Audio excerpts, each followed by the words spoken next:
राजगिरी नगर में भगवान महावीर का समोसरण आया हुआ है। यहाँ खबर सारे नगर में हवा की भांति फैल चुकी थी। सभी नगरवासी प्रभु के दर्शन एवं धर्मोपदेश सुनने के लिए समोसरण में पहुँचने की तैयारी करने लगे। गांव के पनघट पर पानी भरने पहुंची कुछ महिलाएं आपस में चर्चा कर रही थी कि बहन, आज जल्दी घर का काम निपटा लेना, क्योंकि हम प्रभु की दिव्य ध्वनि सुनने चलना है। उनकी इस वार्ता को कुएं में रहने वाले एक भव्य मेंढक ने सुना। वह मेंढक पूर्व पर्याय में सच्चे देव शास्त्र गुरु का शिष्य था, किंतु अंत में किसी कारणवश आर्त ध्यान पूर्वक मरण करके उसे मेंढक की पर्याय प्राप्त हुई। अतः पूर्व संस्कारवश उपयुक्त वार्ता को सुनते ही उसके मन में समोसरण में जाने का भाव हुआ। वह सोचने लगा कि इस कूप से मेरे बाहर निकलना कैसे संभव है।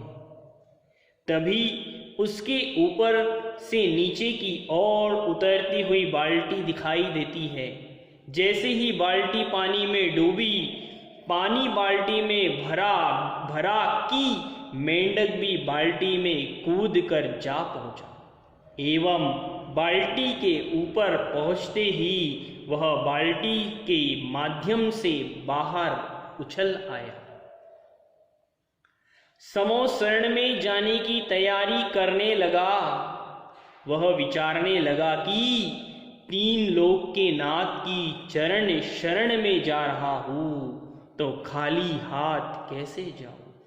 कहाँ भी है कि राजा, वैद्य, देवता, गुरु, ज्योतिष आदि के पास कभी खाली हाथ नहीं जाना चाहिए।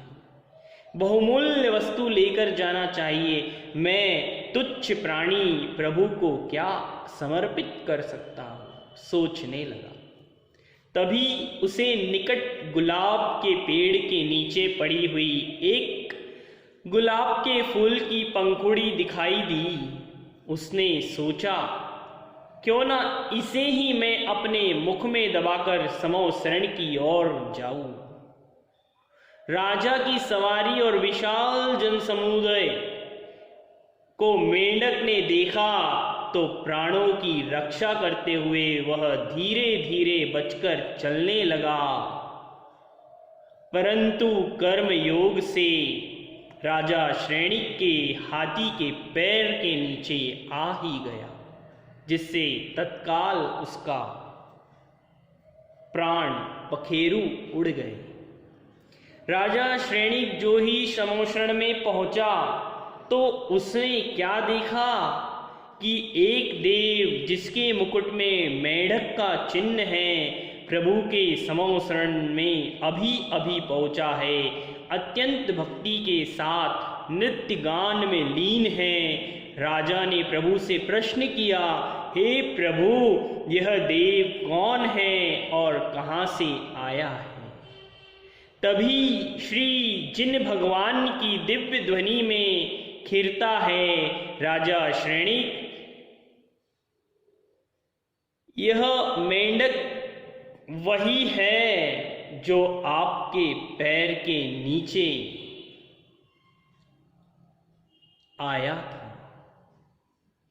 राजा श्रेणिक ने उस मेंढक की घटना सुनी, तब उसे ज्ञात हुआ कि जिनेंद्र भक्ति एवं पूजा भावुक से युक्त करके वह मेंढक मरकर अंतर्मुहूर्त मात्र में देव पर्याय को प्राप्त हो गया और सबसे पहले प्रभु के समोसरण में पूजन करने हेतु पहुंच गया। धन्य है ऐसी जिनेंद्र भक्ति, धन्य है ऐसी पूजा। हम और आपको भी इसी तरह से श्रद्धा और विश्वास के साथ श्री जिनेंद्र भगवान की पूजा करना चाहिए। 6 कर्तव्यों में एक कर्तव्य है देव पूजा। कम से कम 10 मिनट का समय लगाकर हफ्ते में एक दिन तो हमें पूजा करनी ही चाहिए। बोलिए श्री भगवान चंदा प्रभु स्वामी की जय।